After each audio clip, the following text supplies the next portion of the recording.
It looks like we have an interesting development with the Nintendo Switch 2 because things might actually be a bit bigger than originally anticipated when it comes to how much this system did and the reported number that we talked about and why it's incredibly important. So let's go ahead and jump into that. And then, of course, we've got some terrible news to go over when it comes to Microsoft and Perfect Dark and the aspects of that game. Also, more information on Nintendo Switch 2 stuff. So let's just go ahead and jump right in first. Let's talk about that 5 million number that was leaked or put out by Nintendo on their investors report and then swiftly pulled. Nintendo came out and stated that that is not accurate. And now we have a statement from them. This is coming from senior analyst at MST Financial, Mr. David Gibson. He's been doing it for a long time, and he actually asked Nintendo about that, and here is what he had to say. Quote, I asked Nintendo about the leak of Switch 2 data, and they replied saying, quote, it appears that test data prepared for a website update was unintentionally made publicly accessible. Temporarily visible data was for the testing purposes only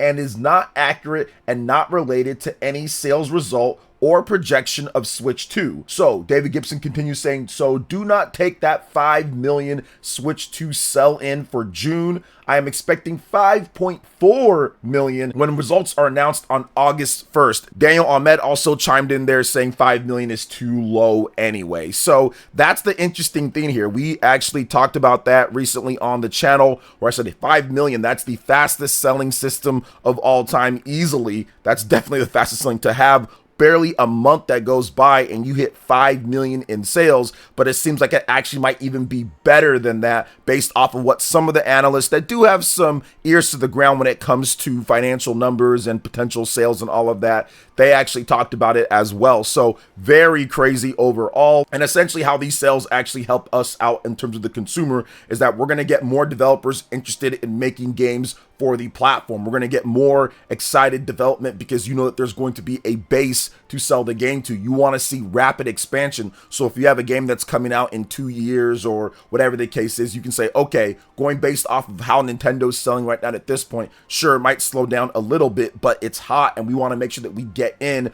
when we know that the base is going to be there. When you have big sales, it builds big confidence. And that's what happened with the Nintendo Switch 1. It built big sales, so therefore big confidence. The difference, though, is that the Nintendo Switch 2 is coming off of a super successful, what ultimately might become the best selling system of all time. So developers have way more confidence in this system from the beginning, but having this and continuous sales coming through, third-party developers that have already put out games on the Nintendo Switch 2 are going to say, yeah, that's what we need so we can continue development on this platform because more people are going to pick up our games. It gives you the opportunity for more people. If you have a small install base, you're going to have small sales, especially when it comes to a Nintendo platform and third-party games. So this is something that's absolutely needed if you want to see more games on the platform, if you want to see more third-party developers invest in, and if you want to see more third-party developers get day-and-date games. Having a large install base that you can market the game to from day one as soon as your game drops is incredibly important. So that's the reason why having a big install base and these sales are very important for us, so we can get more developers that invest into the platform so we can also get more games. So this is a really good result. If it ultimately ends up being more than 5 million, 5 million is already incredible, but if it gets to be 5.4 million or so, like Mr. David Gibson is saying here,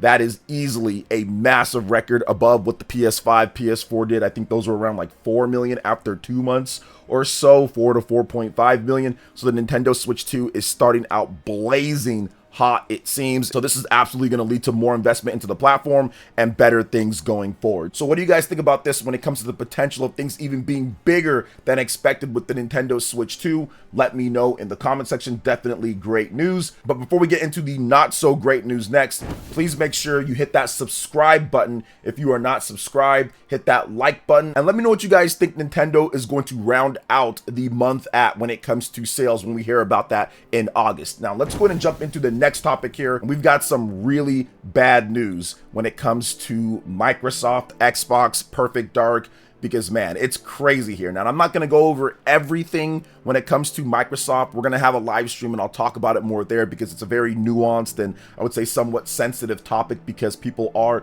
losing their jobs in mass amounts. We've got thousands upon thousands of layoffs from Microsoft, upward of nearly 9,000 across the whole company, but many hitting the actual Xbox divisions. So let's get into what happened here. So Microsoft Gaming will close down Santa Monica-based studio The Initiative and cancel its December 2020 announced Perfect Dark reboot amid mass layoffs, according to a Windows Central report.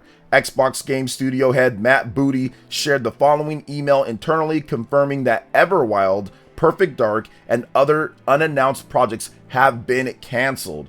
Now, following Microsoft Gaming CEO Phil Spencer's note, I want to share more about the changes to the studio's business unit, says Mr. Booty. We have made the decision to stop development of Perfect Dark and Everwild, as well as wind down several unannounced projects across our portfolio. As part of this, we are closing one of our studios, The Initiative. These decisions, along with other changes across our teams, reflect a broader effort to adjust priorities and focus resources to set up our teams for greater success within a changing industry landscape. We did not make these choices lightly, as each project and team represent years of effort, imagination, and commitment. Our overall portfolio strategy is unchanged. Build games that excite our players, continue to grow our biggest franchises, and create new stories, worlds, and characters. We have more than 40 projects in active development, continued momentum on titles shipping this fall, and a strong slate headed into 2026. For those directly affected, we are working closely with HR and studio leadership to provide support, including severance, career transition assistance, and where possible, opportunities to explore roles on other teams. To everyone across our studios, thank you. Your creativity and resilience continue to define who we are. I believe in the strength of our teams and the direction we're taking on the path ahead. Yeah, that last part, I would want to probably jump kick him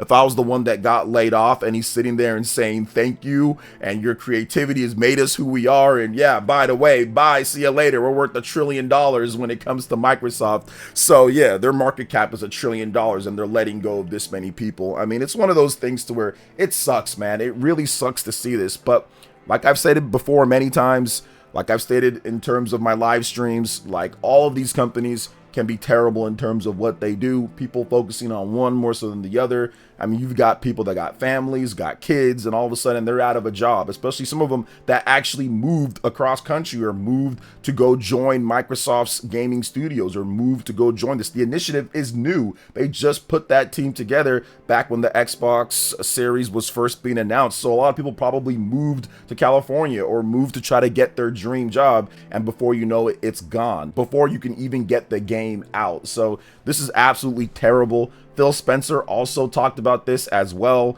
and he had this to say: today we are sharing decisions that will impact colleagues across our organization to position gaming for enduring success and to allow us to focus on strategic growth areas. We will end or decrease work in certain areas of the business and follow Microsoft's lead in removing layers of management to increase agility and effectiveness. Out of respect for those impacted today, the specifics of today's notifications and any organizational shifts will be shared by your team leaders in the coming days. I recognize that these changes come at a time when we have more players, games, and gaming hours than ever before. Our platform, hardware, and game roadmap have never looked stronger. The success we're seeing currently is based on tough decisions we've made previously. We must make choices now for continued success in future years, and a key part of that strategy is the discipline to prioritize the strongest opportunities. We will protect what is thriving and concentrate effort on areas with the greatest potential while delivering on the expectations the company has for our business. This focused approach means we can deliver exceptional games and experiences for our players for generations to come.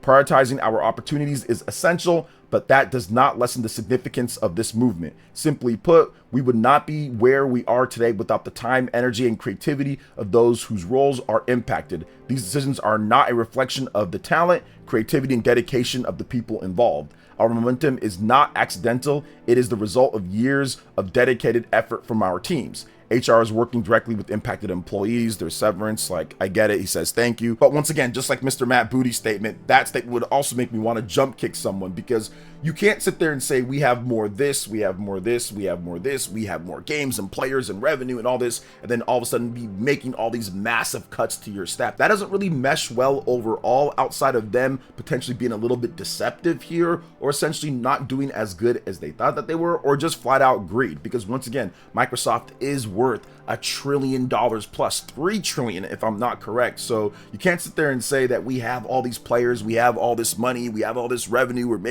doing better than ever, and saying, okay, well, we don't need all this. Okay, let's just cancel Perfect Dark. Like, that is a contradiction in my opinion. So it sucks, but it is what it is overall. What do you guys think about this? To me, I know that Perfect Dark gameplay, it always looked sketchy to me. It always looked weird. There wasn't really much of interviews or them talking about anything. We knew that there just was something up with that game. There wasn't a smooth gameplay feed when they did show it off. There were so many cuts. It just looked manufactured and did not look like it was something that was ready to go anytime soon. So very unfortunate for the initiative, very unfortunate for the people affected at Microsoft. And it sucks because this affects pretty much everyone in the industry, because Microsoft makes games for all platforms now. So Perfect Dark could have been a game that was on the Nintendo Switch 2 or PlayStation 5 if you like those platforms. So it just sucks, man. But it is what it is at this point. So what do you guys think? Let me know in the comment section below. All right, and moving on to the next topic here. We're going to discuss something that Nintendo is very cognizant on, and I've talked about how Nintendo has to manage this when it comes to power versus performance and the price of everything. And they talked about this in a recent investor meeting, and here's what Mr. Furukawa, Nintendo president, had to say. Quote, recently game software development has become larger in scale and longer in duration, and as a result, development costs are also rising. The game business is inherently a high-risk business, but we recognize that the risk is increasing even more as development costs rise. Even as game software development has become larger in scale and longer in duration, our development team is trying various ideas to find ways to maintain traditional production. We believe in that it is important to make the necessary investments while developing as efficiently as possible. We also believe that it is possible to develop game software that customers will think is an interesting idea, even with a shortened development period. We believe that this could be one measure to address the issue of development costs and game software prices only going up. So we would like to consider this form of various angles within the company. So this is something that Nintendo has been doing for a very long time, trying to manage the development cycles, trying to make sure that things don't spiral out of control. We kind of saw that a little bit with The Legend of Zelda Tears of the Kingdom, where development kind of spiraled out of control a little bit, and it got to the point to where the whole generation almost of the Nintendo Switch, we were waiting for The Legend of Zelda Tears of the Kingdom. So I do think that they want to cut back on that overall, and looking at various different ways to cut back on that when it comes to building middleware, or when it comes to making games, let's say Rhythm Heaven or stuff like Tomodachi Life. These games are going to be smaller in scope, but still very interesting and can sell really well. So Nintendo doesn't want to have it to where all of their biggest and mainline titles are taking 6-7 years to develop, like we see with a lot of other companies out there. So I do think that Nintendo is going to try to manage those expectations versus what actually happens. And games like Donkey Kong Bonanza, which I do think that game did take a while to make,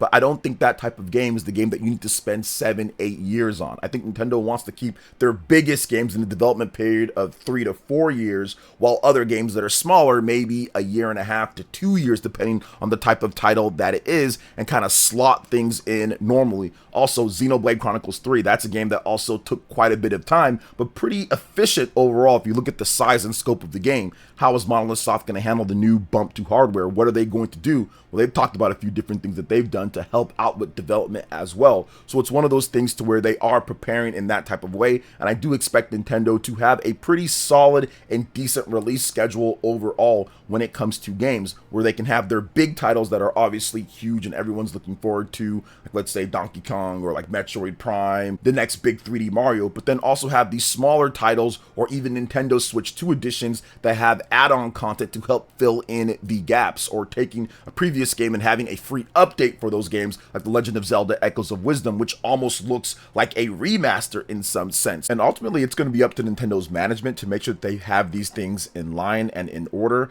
I think that making the variety of type of games that they do is absolutely going to help, but the management is so key. Making sure that you give the developers the resources and time needed in order to get things done efficiently is something that Nintendo's talked about quite a number of times, and I think that they're going to enact here with the Nintendo Switch 2 overall. So I do think that that is going to be very important for the Nintendo Switch 2 life cycle, and to make sure that people have a consistent flow of games to play every single month. So what do you guys think about everything that we discussed here? There was a lot overall with Nintendo and Microsoft. Let me know in the comment section below. All right, guys, that wraps it up for this video here. Thank you so much for watching. I do appreciate it. Please make sure you hit that like button, subscribe if you're someone new, click that notification bell, and check out my other Nintendo Switch 2 RPG content and more right here on screen. Thanks for watching. We'll catch you guys for the next one. Peace.